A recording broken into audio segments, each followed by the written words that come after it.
আসসালামু আলাইকুম সবাইকে। আমি আয়েশা, আমার YouTube channel study with Ayesha থেকে। যেহেতু তোমাদের সামনে সামনে তোমাদের অনার্স ফার্স্ট ইয়ারের পরীক্ষা শুরু হয়ে যাবে, ন্যাশনাল ইউনিভার্সিটির আন্ডারে যে ইউনিভার্সিটিগুলো আছে, তো তোমাদের যেহেতু অনার্স ফার্স্ট ইয়ারে ইংলিশ ডিপার্টমেন্ট থেকে আমি ইন্ট্রোডাকশন টু পোয়েট্রি এই সাবজেক্টের একটি পোয়েম, উইলিয়াম শেক্সপিয়ারের poem sonnet 80 shall I compare thee to a summer's, এটা আমি একটি সামারি একে তোমাদের ডিসক্রাইব করব, বাংলা সামারি সহ তোমাদের বলে দিব। তো চলো আমরা শুরু করি সামারিটা। William Shakespeare's sonnet 80, Shall I Compare Thee to a Summer's Day, is one of the most famous poems in English literature.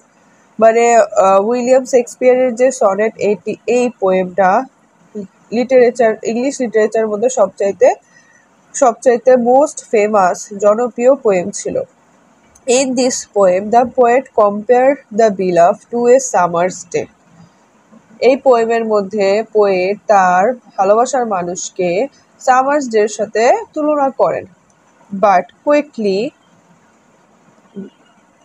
quickly decide that the beloved is far more beautiful and everlasting, অর্থ চিরস্থায়ী, than summer.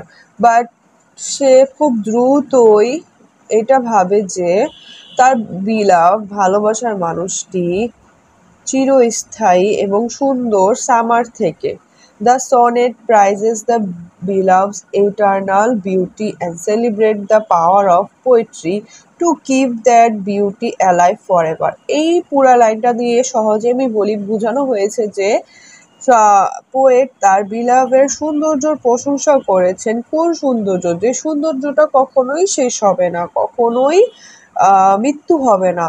হ্যাঁ, এই সৌন্দর্যটা সে আরো বেশি celebrate করেছে, কারণ এই পোয়েট্রি যতবার পড়া হবে ততবারই তার বিলাভের সৌন্দর্য সম্পর্কে সবাই জানতে পারবে।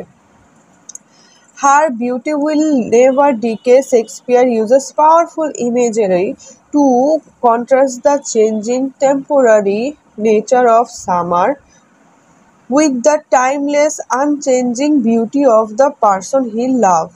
এই লাইনটা দিয়ে বোঝানো হয়েছে যে শেক্সপিয়ার খুব পাওয়ারফুল ইমেজারি ব্যবহার করেছে এবং সে বলেছে তার সৌন্দর্য কোনোদিনও ক্ষয় হবে না, সবসময় অমর থাকবে, কখনো ক্ষয় হবে না, সবসময় অমর থাকবে, একই রকম থাকবে।